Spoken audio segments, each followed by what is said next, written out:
विपक्ष ने गठबंधन तो बना लिया और 10 साल से केंद्र की सत्ता में चली आ रही बीजेपी को हटाने के लिए विपक्ष के लिए एक बहुत बड़ा मौका भी था, क्योंकि देश की जो जनता है वह महंगाई, बेरोजगारी और टैक्स से पूरी तरह से तबाह है और अब जो मध्यम वर्ग के लोग हैं वह सत्ता में कहीं ना कहीं बदलाव चाहते हैं। लेकिन विपक्षी गठबंधन बन गया है और इसमें कोई भी ऐसा दल नहीं है जो कि बीजेपी की तरह दमदार हो। वहीं आपको बता दें कि विपक्षी गठबंधन में जो है वो तीसरी बार राहुल गांधी को उम्मीदवार बनाने की बात कही जा रही है। वहीं लोग इसको मानने के लिए तैयार नहीं है। दूसरी तरफ आपको बता दें कि विपक्षी गठबंधन में कुछ ऐसे भी नेता हैं जो कि पूरी तरह से बेदाग हैं, लेकिन उन्हें विपक्षी गठबंधन के जो शीर्ष नेतृत्व है उसमें जो नेता शामिल है वे उन्हें पूछ तक नहीं रहे हैं। वही बता दें कि विपक्षी गठबंधन जो है वह खुद को बहुत ताकतवर दिखाने की कोशिश कर रहा है, लेकिन उसकी सच्चाई जो है वह बिल्कुल अलग है।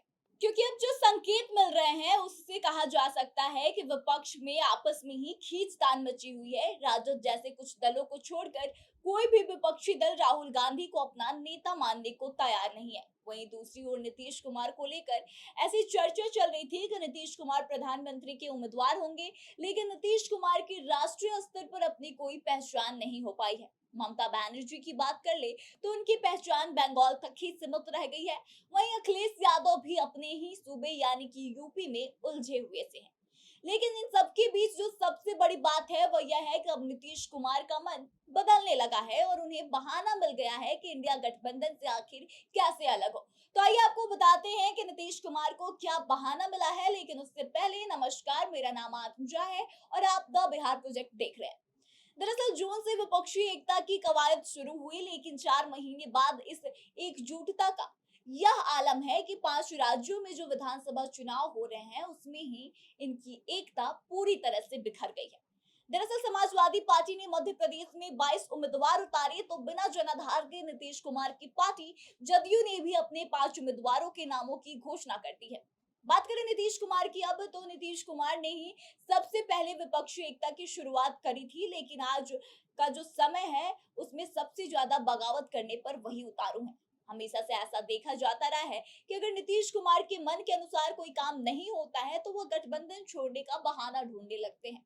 नीतीश कुमार के बारे में यह कहा जाता है कि उन्हें जब जब किसी गठबंधन से अलग होना होता है तो वह बहाने ढूंढते हैं। 2013 में नरेंद्र मोदी के नाम से बदक कर उन्होंने बीजेपी से रिश्ता तोड़ लिया।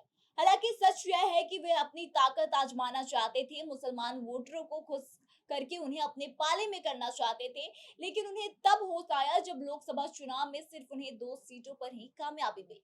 उसके बाद उन्हें किसी के साथ की आवश्यकता थी तो उन्होंने 2015 में महागठबंधन के साथ विधानसभा का चुनाव लड़ा और फिर वापस से सत्ता में लौटा।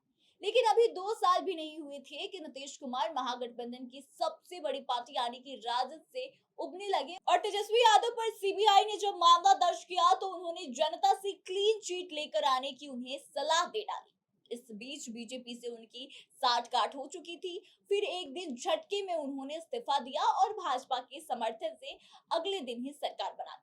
दोबारा बात करें तो उन्होंने वर्ष 2022 में दबाव की बात कहकर भाजपा से खुद को अलग कर लिया और लालू प्रसाद यादव की पार्टी राजद के साथ मिलकर बिहार में सरकार बना ली। इसके बाद नीतीश कुमार ने विपक्षी एकजुटता पर काम किया और इंडिया गठबंधन बना। लेकिन सच तो यह है कि नीतीश कुमार का मन अब विपक्षी एक गठबंधन जो है उससे भी उब गया है और हर बार की तरह इस बार भी वह इंडिया से अलग होने का बहाना ढूंढ रहे हैं। चूंकि उन्हें अभी राजद के समर्थन की जरूरत है, इसलिए वह सीधे अलग होने की बात तो नहीं कह सकते, इसलिए बहाने की तलाश में जुटे हैं। अब विधानसभा की अगर बात करें तो मध्य प्रदेश चूंकि यूपी से सटा हुआ राज्य है, इसलिए वहां समाजवादी पार्टी की जड़ें हैं। सपा में ने वहां कांग्रेस या विपक्षी एकता की परवाह किए बिना अपने उम्मीदवार उतार दिए, तो इसकी वजह उसके पास है। लेकिन जदयू के उम्मीदवारों का मैदान में उतरना किसी को भी समझ नहीं आ रहा। बिहार में तो नीतीश अपनी पार्टी की हालत सुधार नहीं पा रहे हैं और दूसरे राज्यों में उनके उम्मीदवार चुनाव लड़ रहे हैं। यह किसी को भी सुनने में अटपटा लग रहा है।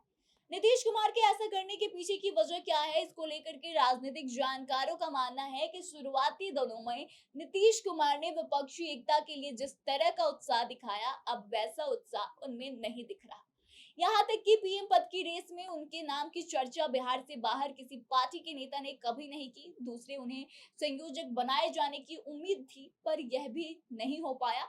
नीतीश ने विपक्षी नेताओं को पटना में एकजुट किया, लेकिन कांग्रेस और राजद के जो शीर्ष नेतृत्व है, उन्होंने नीतीश को किनारे कर दिया।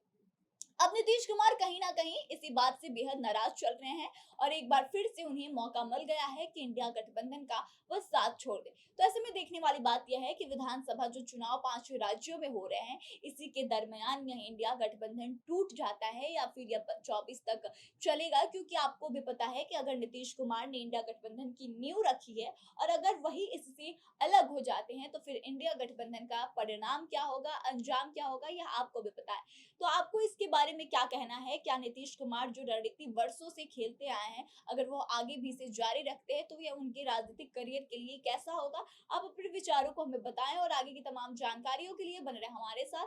देखते रहे द बिहार।